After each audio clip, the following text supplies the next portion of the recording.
Querido irmão, querida irmã, paz em nossos corações, sob as bênçãos do nosso Mestre Jesus. Estamos dando início a mais uma edição de O Evangelho em Espírito e Verdade pela Web Rádio Cristo Consolador. Sejam todos muito bem-vindos para esse mergulho no Evangelho através das revelações espíritas. E hoje nós vamos dar continuidade, na primeira parte, ao estudo que estamos fazendo sobre Jesus como o maior educador da humanidade. Na sequência, nós vamos continuar o estudo sobre o Sermão da Montanha. Vamos depois adentrar a mais uma etapa da vida de Paulo de Tarso e encerrando o nosso programa respondendo às suas perguntas. E, aliás, você pode fazer parte do nosso programa. Basta você, pelo Facebook ou pelo YouTube, você enviar a sua mensagem, você fazer a sua pergunta, participando, então, do nosso programa. Aliás, já estamos aqui com a nossa Eliana Galdense, querida amiga. Grande abraço a você que já está aí nos acompanhando. Muito bem. Nesta primeira parte, nós, então, estamos realizando o estudo sobre Jesus como educador. Jesus e a sua metodologia. Destacamos nos programas passados alguns dos recursos didáticos utilizados pelo nosso mestre quando ele ensinava, quando trabalhava tanto com os seus discípulos quanto com o povo e outras pessoas que o procuravam. Hoje nós vamos destacar mais três, são os últimos três recursos didáticos utilizados por Jesus. Vamos então iniciar pelas conversações e nós vamos ver o quanto é importante conversar, dialogar quando estamos no processo educacional. E Jesus utilizava muito desse procedimento das conversações. Jesus gostava de sentar, Jesus gostava de conversar com as pessoas, ouvi-las e, na sequência, claro, dar os seus ensinos. Por exemplo, nós temos a conversa que ele realiza com a mulher samaritana, que está lá em João, no capítulo 4, versículos 6 a 26. Temos o famoso diálogo com Nicodemos, que também se encontra no Evangelho de João, capítulo 3, versículos 1 a 21. Temos também outra conversa, outro diálogo famoso, também retratado pelo evangelista João, que está no seu capítulo 8, versículos 10 e 11, que é a conversa com a mulher adúltera. Então, são conversações muito famosas do nosso Mestre Jesus. Quando ele, então, para diante do seu interlocutor e conversa com ele. E na conversa surgem, então, lições morais de profundidade. É muito importante aprendermos com Jesus para conversarmos. As novas gerações, formadas pelas nossas crianças e os nossos jovens, necessitam muito do contato pessoal, do olho no olho, do conversar, do dialogar. Quando você ouve e você também faz colocações e faz principalmente com que ele pense. Na conversa com Nicodemos, Jesus fez com que o doutor da lei farisaico pensasse sobre a possibilidade da reencarnação. Como que seria possível? Na conversa com a mulher adúltera, ele faz com que ela, então, pense na importância de seguir a lei divina e que ele não estava ali para fazer nenhum tipo de condenação. Muito pelo contrário, ele exercia a compreensão. E assim por diante. Então, conversar, dialogar, é um recurso muito importante na educação, seja no desenvolvimento que estamos fazendo com nossos filhos, ou nossos netos, sobrinhos, no lar, em família, seja com os nossos alunos na escola. Diálogo incessante. Aliás, tanto na escola quanto na família, Os educadores, e aqui nós estamos colocando os pais, os avós, os tios, os professores, precisam deixar de lado a cátedra, o querer sempre ensinar, para dialogar, conversar, caminhar junto. E quando conversamos, claro, nós temos que também aprender a ouvir, para não falarmos apenas aquilo que queremos. Muito bem. Nosso mestre Jesus também utilizou o que nós chamamos do recurso didático da observação. Jesus era mestre em observar, em perceber as coisas da natureza e também a nós, os seres humanos, seus irmãos.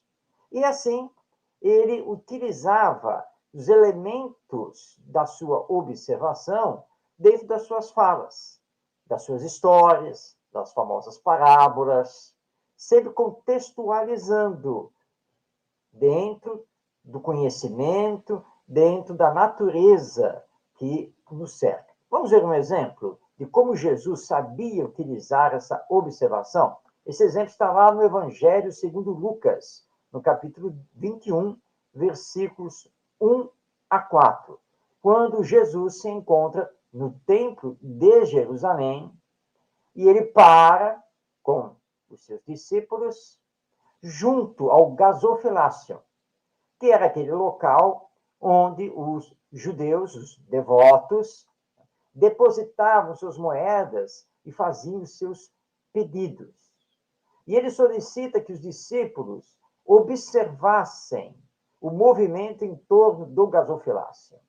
E aí, então, eles observaram que as pessoas mais abastadas, comerciantes e assim por diante, depositavam várias moedas na hora de fazer seus pedidos, até moedas de ouro.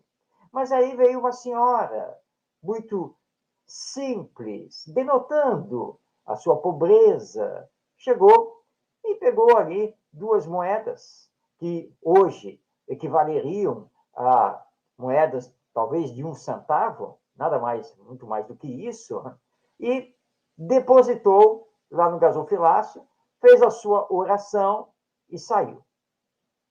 Os discípulos comentam então com Jesus: ah, coitada, como Deus vai ouvir o seu pedido com essas 2 moedinhas aí de alguns centavos? Agora, aqueles outros não, né? Porque depositaram muitas moedas. E Jesus, então, depois de observar toda a cena, ele vem com a lição moral. Em verdade vos digo que essa mulher é que vai receber as dádivas divinas, porque ela deu do que vai lhe faltar. Ela deu tudo o que tinha. Aquelas moedas que ela colocou no gasofilácio era o dinheiro que ela tinha para poder comprar a sua refeição, que ela não poderá fazer, mas ela confia em Deus. Já os outros, bem, os outros deram do que lhes está sobrando, não deram com a verdadeira fé, com o verdadeiro sentimento. Então, utilizando uma cena comum do dia a dia do templo de Jerusalém, Jesus, então, nos traz uma grande lição. Quem faz muito isso na literatura espírita é o nosso querido benfeitor Emmanuel, através do Chico Xavier. Você já pegou as obras do Emmanuel, obras de mensagens dele? Você já observou na leitura dos textos do Emmanuel quanto que Emmanuel utiliza do contexto da vida, da natureza, para dar exemplos quando ele fala questões morais? Emmanuel é um grande discípulo de Jesus. Saibamos, então, utilizar o nosso dia a dia, as questões do cotidiano, e principalmente do cotidiano dos educandos, do mundo deles, da realidade que eles efetivamente conhecem. Isso é muito importante, porque assim eles vão conseguir apreender melhor as lições, o fundo moral daquilo que estamos passando a eles. Bem, finalmente, o último recurso utilizado pelo nosso Mestre Jesus é o exemplo, ou as exemplificações, porque Jesus era mestre, o único título que ele aceitou. E mestre não é aquele que detém o conhecimento e ensina aos outros esse conhecimento. Mestre é muito mais do que isso. O mestre transcende essa questão do domínio intelectual dos saberes e a transmissão desses saberes. O mestre exemplifica. O mestre é aquilo que ele ensina. Ele é aquilo que ele acredita. E Jesus era o exemplo das lições morais que ensinava. Vamos, então, a um exemplo aqui, tirado do Evangelho. Vamos ao Evangelho segundo João, no capítulo 13, versículos 1 a 20. Muito bem. Nesse episódio, Jesus lava os pés dos discípulos. E estes, incomodados com aquela cena de ver o Mestre Jesus ajoelhado diante deles, tentam protestar, e Jesus dá a seguinte explicação: sabeis o que vos fiz? Vós me chamais o Mestre e o Senhor. E dizeis bem, pois eu sou. Portanto, se eu, sendo o Mestre e o Senhor, lavei os vossos pés, também vós deveis lavar os pés uns dos outros. Pois eu vos dei o exemplo, para que, assim como eu fiz, façais vós também. Em verdade vos digo, o servo não é maior do que seu senhor, nem o enviado maior do que aquele que o enviou. Então, Jesus, querendo ensinar a humildade aos seus discípulos, ele se fez o exemplo. Vocês me chamam de mestre e senhor, e eu sou. Ele afirmou isso. Eu sou o Senhor, eu sou o Messias, eu sou o enviado de Deus, nosso Pai. Mas, apesar disso, não me devo fazer maior do que ninguém, nem do Pai que me enviou, e nem de vocês, porque nós somos irmãos. Então, vocês agora veem do meu exemplo, que eu me ajoelhei, eu me curvei a vocês e lavei os seus pés. É isso o que vocês devem fazer entre vocês e para todos os nossos irmãos em humanidade. Então, a lição da humildade dada através do exemplo, porque ele só faz o ensino depois que ele age, depois que ele realiza o exemplo. E aí, então, os discípulos entenderam que não se pode falar do Evangelho, divulgar o Evangelho, sem o respectivo exemplo. E, antes de mais nada, a humildade. Porque a humildade é a antítese, é exatamente o contrário do orgulho, como a caridade é o contrário do egoísmo. Então, Jesus utilizava muito o próprio exemplo.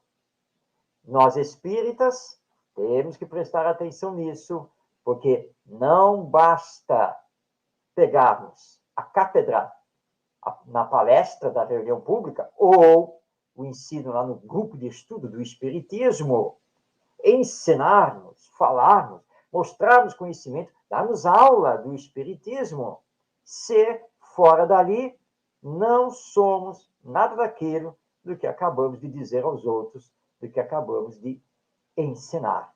Então, é preciso, sim, estudar, conhecer, ensinar, mas, acima de tudo, exemplificar. Então, hoje, nós vimos 3 recursos utilizados, então, pelo nosso Mestre Jesus dentro da sua metodologia. Então, nós vimos que ele trabalhou com conversações, observações e exemplificações. Muito bem, vamos agora dar continuidade ao nosso estudo do Sermão da Montanha, porque o Sermão da Montanha é muito importante. E enquanto isso, que nós vamos reintroduzir aqui o Sermão da Montanha, você que está aí nos acompanhando, pode enviar a sua mensagem, tanto através do Facebook quanto do YouTube, né? Para que nós possamos ter aqui também uma interação. Se você tiver alguma dúvida, se você quiser fazer alguma pergunta, é só enviá-la, nós vamos colocar aqui no ar. Nós estamos destacando aqui o Sermão da Montanha, que é uma peça brilhante, belíssima, de profundidade, em que nosso Mestre Jesus, naquele seu discurso, ele então nos trouxe um variado ensino moral muito profundo. E nós estamos aqui destacando trechos a cada programa do Sermão da Montanha. E hoje nós temos uma passagem muito importante, atualíssima, embora o Sermão da Montanha tenha sido pronunciado há mais de 2000 anos. Nós hoje vamos falar sobre a questão do adultério, que já está lá nos 10 mandamentos, é um dos 10 mandamentos, não cometer adultério. Mas vamos à passagem. O Sermão da Montanha está no Evangelho segundo Mateus, ocupando o seu capítulo 5. E este trecho que vamos hoje estudar está entre os versículos 27 e 28. Diz o seguinte, Jesus: ouvistes o que foi dito aos antigos, não cometerás adultério. Eu, porém, vos digo, qualquer que olhar para uma mulher com intenção impura no coração, já cometeu adultério com ela. Vamos, então, à luz do Espiritismo, estudar esta passagem do Sermão da Montanha. E, para isso, precisamos também entender o contexto da época. Porque, apesar do não cometer adultério ser um dos 10 mandamentos trazidos por Moisés, os judeus, fazendo interpretação, sendo uma sociedade machista, com o tempo, colocou todo o peso do adultério sobre os ombros da mulher. E aí, então, já lá na época de Jesus, se a mulher fosse pega em adultério, ela poderia ser arrastada para a praça pública, execrada e apedrejada até a morte. O adúltero, o homem, bom, esse nada sofria. Porque, segundo as convenções judaicas, o homem podia ter mais de uma mulher. O homem podia repudiar a sua esposa quando ele bem entendesse. Ou seja, o homem podia ser adúltero, mas a mulher não podia. Ela respondia perante a lei. Jesus vem, então, relembra o mandamento, não cometerás adultério, mas o amplia. Diz o seguinte, olha, acontece que o adultério, ele também existe quando você, em pensamento, deseja a mulher ou o homem do outro em pensamento. Você já está perante a lei divina cometendo adultério.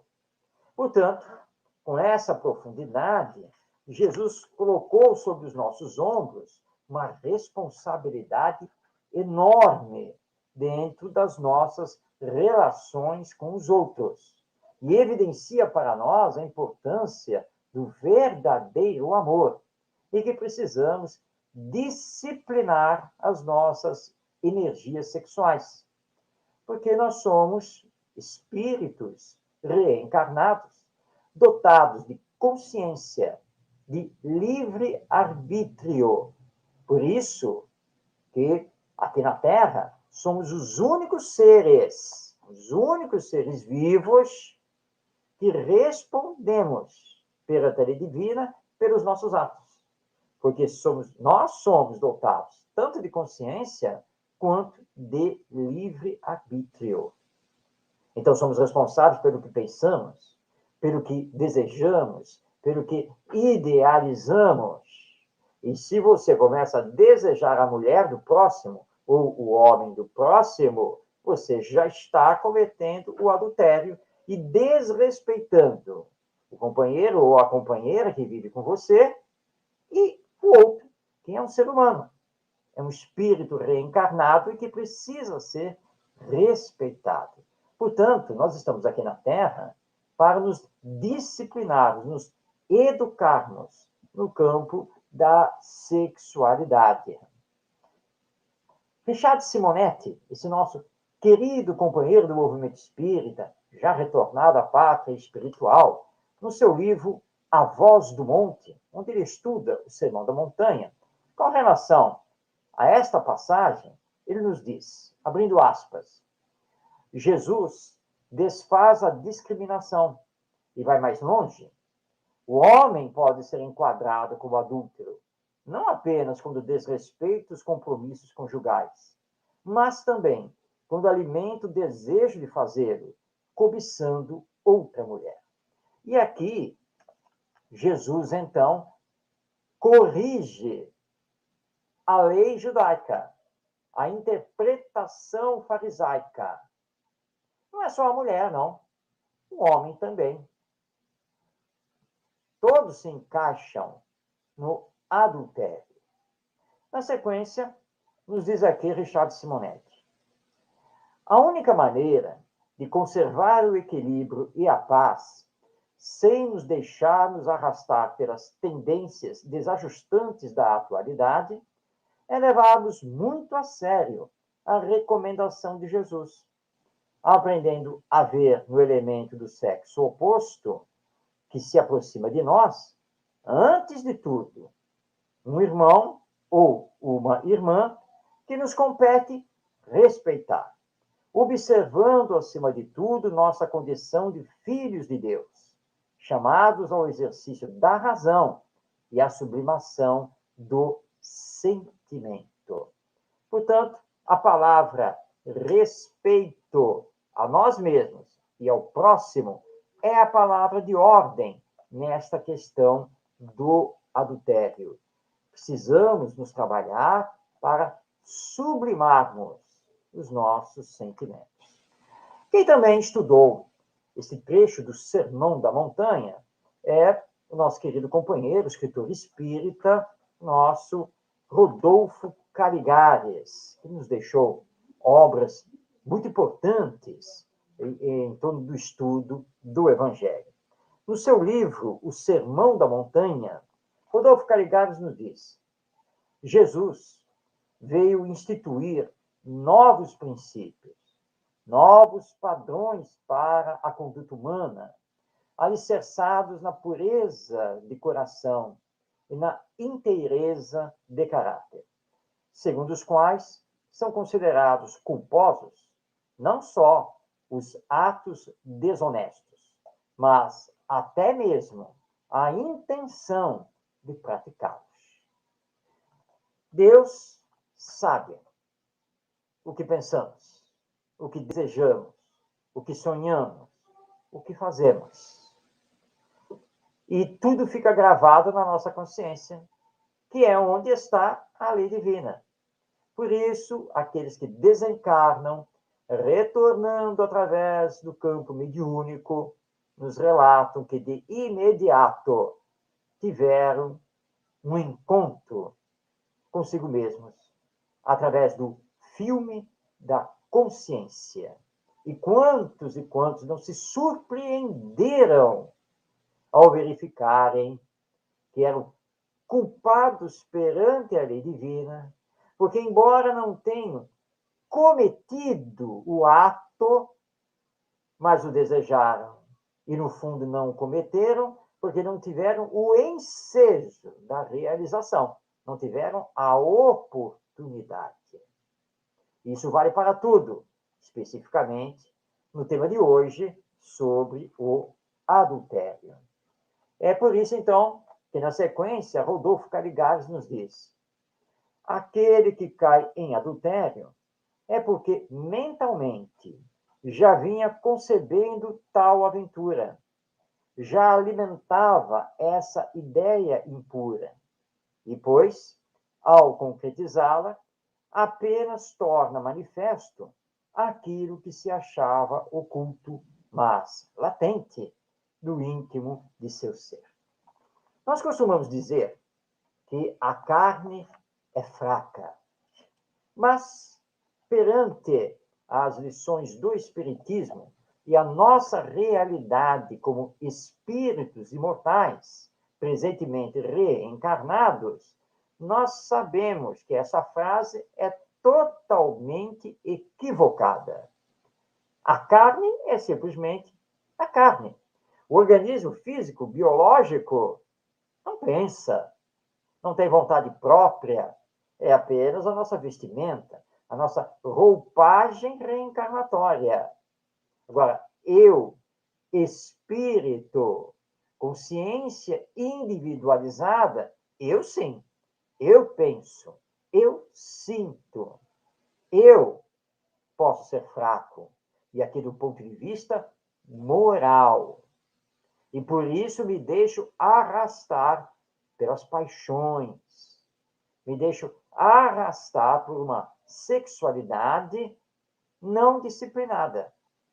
Mas eu é que preciso discipliná-la, eu é que preciso controlá-la, e quando eleger alguém para construir comigo a vida aqui na Terra, essa eleição precisa ter por base o verdadeiro amor, que é o sentimento por excelência, como nos informam os Espíritos em o Evangelho segundo o Espiritismo. Tudo é uma construção paulatina? Sim, é claro, mas nós temos que respeitar o nosso próximo.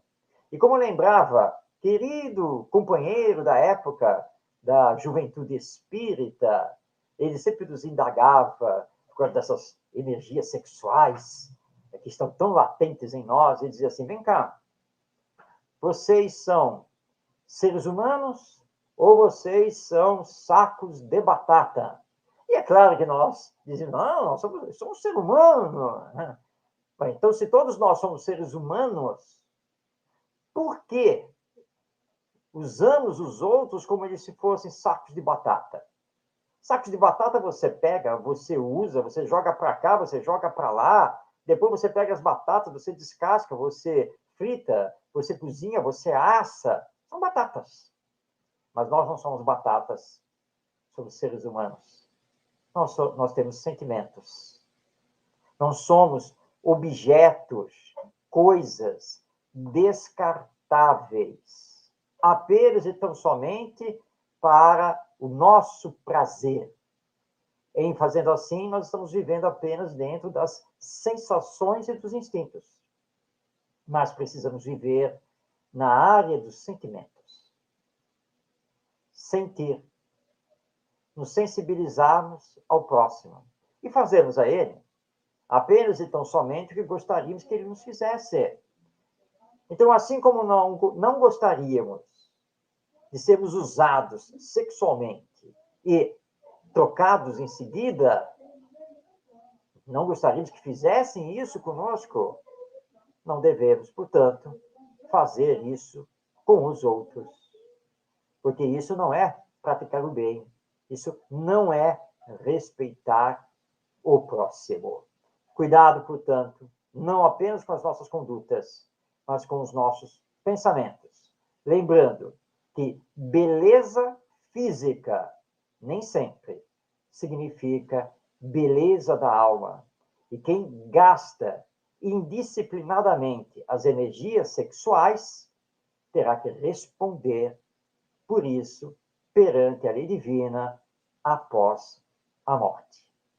Pois bem, vamos agora continuar aqui a vida de Paulo de Tarso. Nós estamos seguindo o livro Paulo, um homem em Cristo, do nosso querido companheiro Rui Creme. Vamos mostrar aqui o livro na tela. Aqui está ele. Paulo, um homem em Cristo, é publicação da Federação Espírita Brasileira. Rui Kremer foi um grande estudioso da vida de Paulo de Tarso, coletando todos os estudos possíveis já feitos sobre ele e, claro, seguindo também as revelações de Emmanuel, através de Chico Xavier, no romance Paulo e Estevão. Na semana passada, nós vimos, então, que depois de 6 anos de preparação, primeiramente lá no deserto, depois em Tarso, Paulo é solicitado por Barnabé para ir à igreja de Antioquia. E ele vai passar todo um período nessa igreja cristã, uma das primeiras igrejas cristãs, uma das primeiras comunidades cristãs que começa realmente a tomar corpo. Ele aceita e vai, então, para a cidade de Antioquia, que era considerada, na época, no Império Romano, a terceira maior cidade do Império, perdendo apenas para Roma e Alexandria. Segundo os estudiosos, Antioquia, na época de Paulo, tinha uma população aproximada de 500 mil habitantes. Portanto, era já uma cidade grande. Não estamos falando aqui de um vilarejo, de uma pequena cidade, nós estamos falando de uma cidade pujante, uma cidade de serviços, de comércio, de artesanato e assim por diante. Então, aproximadamente 500 mil habitantes. Antioquia vai ter uma comunidade cristã graças aos judeus da diáspora, ou seja, os judeus que não viviam mais na Palestina, que formaram comunidades em outras cidades pelo Oriente e mesmo pelo Ocidente, no Império Romano. Antioquia tinha também a sua sinagoga e ali vários judeus convertidos ao cristianismo. Cristianismo que ainda não existia, nem a palavra cristão existia ainda. Eles apenas se chamavam como os homens e mulheres do caminho, os seguidores de Jesus. Era assim que normalmente eles se referiam. Esse do caminho é por causa da Casa do Caminho em Jerusalém, o primeiro núcleo cristão fundado aqui na humanidade pelos próprios discípulos do nosso mestre Jesus. Então, como referência à Casa do Caminho, havia muito isso. Eu sou do caminho. Esse é o pessoal do caminho. Ou então, para ficar mais claro, eles então se identificavam como seguidores, adeptos de Jesus. Antioquia, vamos aqui estabelecer aqui geograficamente onde ficava Antioquia. Antioquia, então, ficava ali, na época, na Síria, onde, inclusive, os imperadores sírios se estabeleciam, e ficava no ângulo oriental do Mediterrâneo, onde a costa síria forma um ângulo reto com a Ásia Menor, a cerca de 20 quilômetros do litoral. Antioquia era banhada pelo rio Orontes, daí o título, Dias Felizes junto ao Orontes, que demos aqui ao tema de hoje, que, aliás, é o título do próprio capítulo aqui do livro do nosso Rui Kremer. E o rio Orontes, ali, ele era bastante caudaloso e apoiava-se nas verdes fraldas do Monte Silpio. Ao norte, os contrafortes dos montes Amano e ao sul, o Monte Cásio. E era ali, então, nessa cidade, que nós temos uma comunidade cristã que vai realmente crescer e vai ser muito importante na divulgação do Evangelho. Paulo, portanto, já transformado, seguidor já do Evangelho, ele vai trabalhar na igreja de Antioquia. Mas no início, Paulo sente que ainda não está totalmente preparado. Ele tenta fazer explanações do Evangelho à comunidade, mas não consegue. E ele vê que Barnabé e outros tinham a palavra muito mais fácil do que ele possuía. Ele ainda estava intimamente se elaborando e superando totalmente o seu passado. Então, no início, ele se coloca apenas como um servidor, apenas e tão somente como um trabalhador daquela comunidade. Muito bem. Conversando sobre isso, o nosso Rui Kremer vai lembrar que era muito difícil falar a uns sem ser ouvido pelos outros. E a pregação cristã, portanto, atingia a todos. E este é um detalhe muito importante. Os judeus convertidos ao Evangelho logo perceberam que tinham que combater entre si as discriminações muito naturais no judaísmo. Por exemplo, fariseus discriminavam samaritanos e galileus, por exemplo, e assim por diante. Mas eles, na comunidade cristã, a partir das lições de Jesus, entenderam que fraternidade e solidariedade estavam acima de tudo. E, portanto, essas divisões que vinham do judaísmo passaram a não existir dentro da comunidade cristã. Mas lá em Jerusalém, na Casa do Caminho, essas discriminações ainda aconteciam. Em Antioquia, elas deixaram de existir. Mas em Antioquia foi mais fácil, porque lá em Jerusalém, todos os que frequentavam a Casa do Caminho eram judeus. Judeus puros, como eles se colocavam. E aí, então, aquele enraizamento do judaísmo ainda vigorava. Mas lá em Antioquia, eram judeus da diáspora, eram gentios, ou seja, não judeus, que também se converteram ao Evangelho, e eles foram se juntando. Então, o que em Jerusalém era mais difícil, ou seja, discursar para todos, sem nenhum tipo de discriminação ou preconceito, em Antioquia era realmente muito mais fácil. E foi isso que começou a acontecer.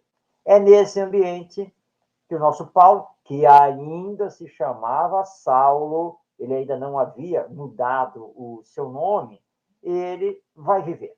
E viveu dias, como ele mesmo relata nas suas cartas, ele vai viver dias muito felizes, de paz, de um encontro consigo mesmo. E ele começa a realizar diversos serviços e aprende mais ainda a ser o servo de todos. Porque antes ele tinha sido o doutor da lei, arrogante, acima de todos, mas agora ele era o Saulo humilde, o Saulo serviçal, o Saulo servidor, o Saulo aprendiz. Foi muito importante, portanto, para ele, essa estada na igreja cristã de Antioquia. Diz o nosso Emmanuel, no seu livro Paulo e Estevão.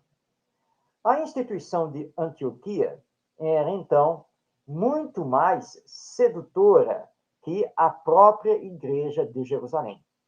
Vivia-se ali num ambiente de simplicidade pura, sem qualquer preocupação com as disposições rigoristas do judaísmo. Havia riqueza, porque não faltava trabalho. Todos amavam as obrigações diuturnas, aguardando o repouso da noite nas reuniões da igreja. Qual uma bênção de Deus! Os israelitas, distantes do foco das exigências farisaicas, cooperavam com os gentios, sentindo-se todos unidos por soberanos laços fraternais. Raríssimos os que falavam na circuncisão e que, por constituírem fraca minoria, eram contidos pelo convite amoroso à fraternidade e à união. Em noites determinadas, havia fenômenos de vozes diretas. A instituição de Antioquia foi um dos raros centros apostólicos onde semelhantes manifestações chegavam a atingir culminância indefinível. Essas aqui as palavras, então, de Emmanuel, no seu belíssimo romance, Paulo e Estevão. E ele destaca aqui, e essa é uma verdade, que nas igrejas cristãs primitivas, a mediunidade não apenas era conhecida, mas como utilizada, e que eles normalmente recebiam mensagens que vinham da dimensão espiritual. Muito bem. É quando, então, aparece um personagem que vai ser muito importante na difusão do Evangelho. Não apenas Barnabé, não apenas Tito, que também vão trabalhar muito com Paulo, mas comparece à igreja de Antioquia Lucas, esse mesmo, que vai escrever um dos evangelhos e também o Atos dos Apóstolos.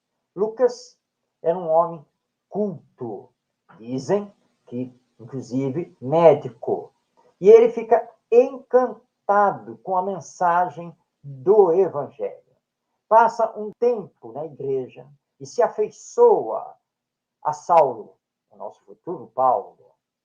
E depois de um tempo, por causa dos seus afazeres profissionais, Lucas, então, tem que partir.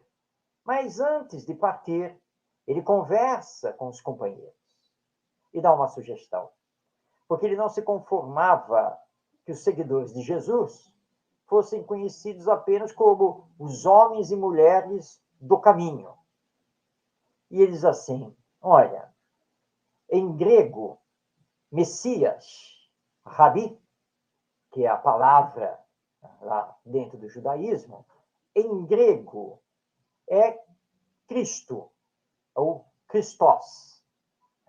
Por que, então, nós não nos chamarmos de cristãos? Jesus, o Cristo, ou seja, o Messias. Jesus, o Cristo, de Cristo, então, cristão. E essa sugestão foi muito bem recebida e aplaudida lá na igreja de Antioquia. E depois se espalhou para todas as outras igrejas cristãs primitivas, inclusive a de Jerusalém. E eles começaram a se chamar, então, de cristãos. Então, é aqui que vai surgir esse termo como sugestão de Lucas. A partir de então, o cristianismo começa a penetrar cada vez mais através tanto de judeus quanto de gentios convertidos. E vai crescendo, então, em Saulo, o futuro apóstolo Paulo. Quando ele começa, então, a sentir a necessidade de orientar essas diversas igrejas espalhadas pelo Oriente e pelo Ocidente, e que era preciso afastar o Evangelho do judaísmo, que para ser um cristão não era necessário, primeiro, ter que se converter ao judaísmo. Mas essa é a história que vem pela frente, na sequência do nosso estudo sobre a vida e obra de Paulo de Tarso, esse nosso querido apóstolo do Evangelho, verdadeiro exemplo para todos nós. Então, é assunto para os próximos programas.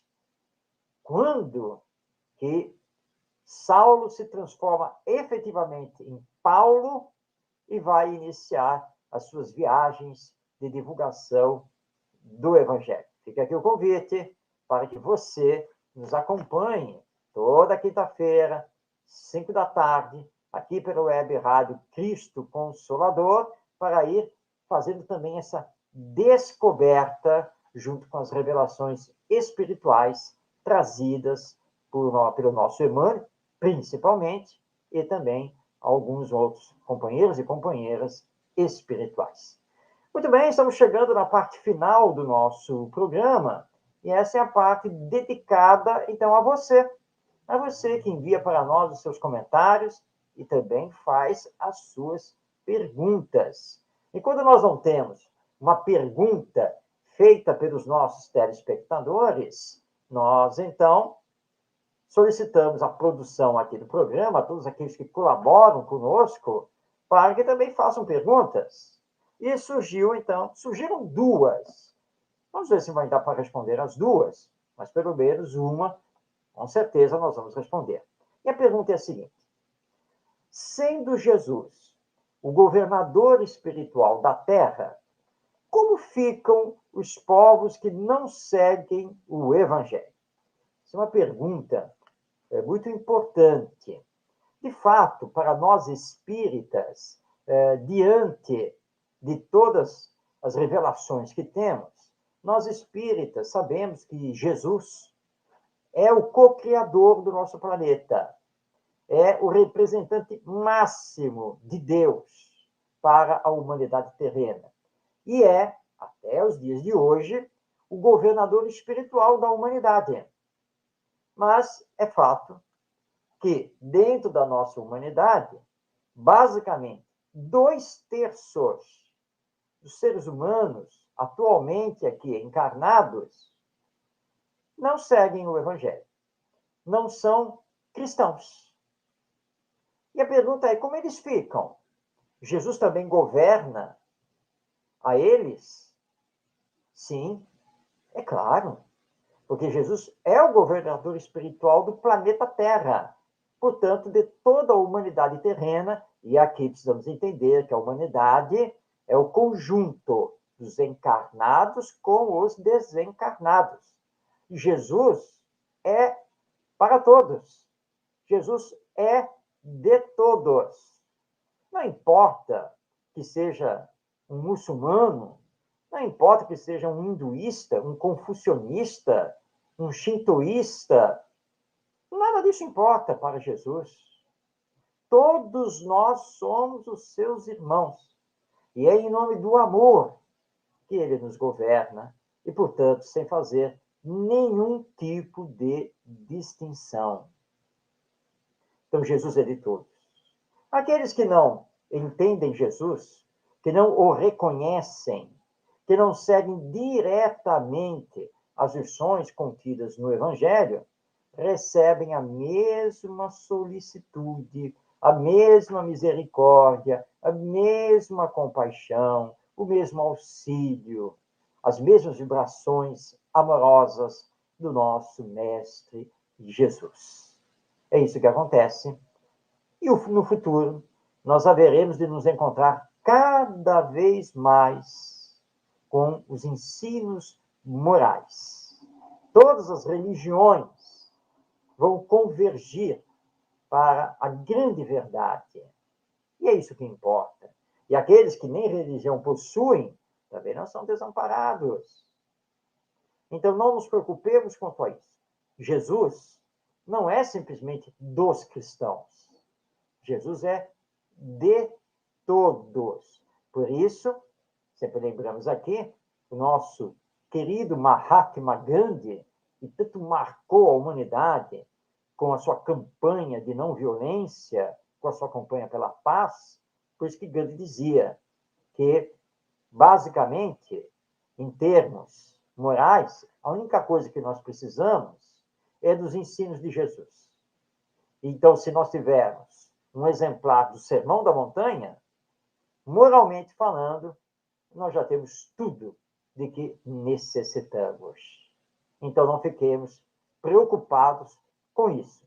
Jesus é de todos e está com todos, e um dia, todos nós haveremos de reconhecê-lo como nosso mestre e Senhor, nosso governador espiritual. Muito bem, vamos à outra pergunta, que foi aqui elaborada pela produção. Por que temos tão poucas informações históricas sobre a vida dos 12 discípulos de Jesus?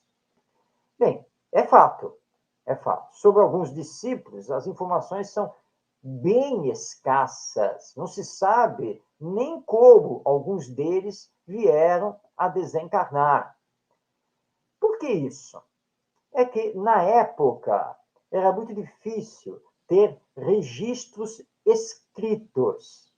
E os primeiros cristãos, os cristãos do primeiro século, não se preocuparam em fazer registros históricos. E nós temos que entender também que boa parte da população era analfabeta. Na verdade, não sabia escrever. Os ensinos eram orais, eram transmitidos oralmente. Não haviam escritos efetivos. Os materiais utilizados para escrever eram materiais muito frágeis, tanto o tipo de tinta quanto também o tipo de papel, normalmente vindo do pergaminho.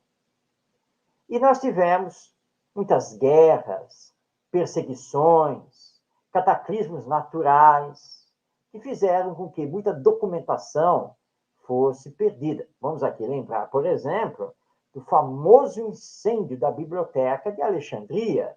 Era considerada assim, o celeiro do mundo em termos de conhecimentos arquivados. Alexandria teve a sua biblioteca destruída 2 vezes. O próprio Império Romano, durante 3 séculos, perseguiu os cristãos e destruía tudo. Então, muita coisa também se perdeu. Então, por causa de todas essas causas, é que nós hoje temos uma documentação histórica bem escassa sobre os discípulos de Jesus. Mas lembremos que, com o Espiritismo, nós conseguimos receber muitas informações dos espíritos, que através de dezenas de médiuns ao longo de tanto tempo que nós temos a doutrina espírita, desde 1857, veio nos trazendo revelações sobre aqueles dias maravilhosos. E aí ficamos sabendo muito mais coisas sobre os discípulos que aqueles que não são espíritas o conhecem. Podem não reconhecer, mas um dia chegarão lá também reconhecendo essas informações espirituais como verdadeiras. Pois bem, chegamos ao final do nosso programa, o Evangelho em Espírito e Verdade, convidando a você para estar conosco toda quinta-feira, às 17 horas, às 5 da tarde, para que possamos aqui conversar, estudar sobre o Evangelho. Um grande abraço a você que nos acompanhou, paz em seu coração, que estejamos sempre envolvidos pelas doces vibrações do nosso Mestre Jesus. Até o nosso próximo encontro, semana que vem, com mais um Evangelho em Espírito e Verdade.